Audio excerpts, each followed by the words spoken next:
आगामी नगर परिषद निवडणुकांच्या पार्श्वभूमीवर वाडी नगर परिषद प्रशासनातर्फे व्यापक मतदान जागृती मोहीम राबविण्यात येते आहे। प्रत्येक प्रभागात प्रत्यक्ष जाऊन पथनाट्यांच्या माध्यमातून एक मतदार एक मत या मूलभूत तत्वांची माहिती देत नागरिकांना मतदानाचे महत्त्व पटवून सांगितले जात आहे।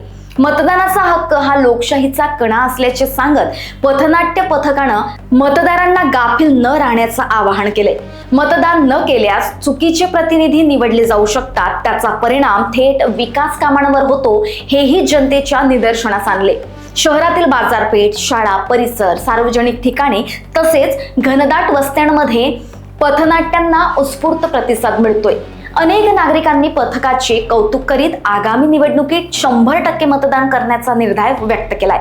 वाडी नगर परिषदेच्या मुख्य कार्यकारी अधिकारी रिचा धाबर्डे यांच्या मार्गदर्शनात नगर परिषदेचे वाडीचे शहर समन्वयक आशिष गुंडुकवार, सहाय्यक प्रशासकीय अधिकारी सुनील अवचार आणि फीडबॅक फाउंडेशनचे व्यवस्थापक आदर्श तव्वर आणि त्यांची चमू लोकशाही सक्षम होण्यासाठी प्रत्येक नागरिकांना आपले मतदान अनिवार्यपणे करणे आवश्यक आहे। यासाठीच पथनाट्य, जनसंवाद रॅली अशा विविध माध्यमातून जागृती मोहीम राबविली जाते। लोकवाहिनी न्यूज करिता ब्युरो रिपोर्ट, वाडी, नागपूर।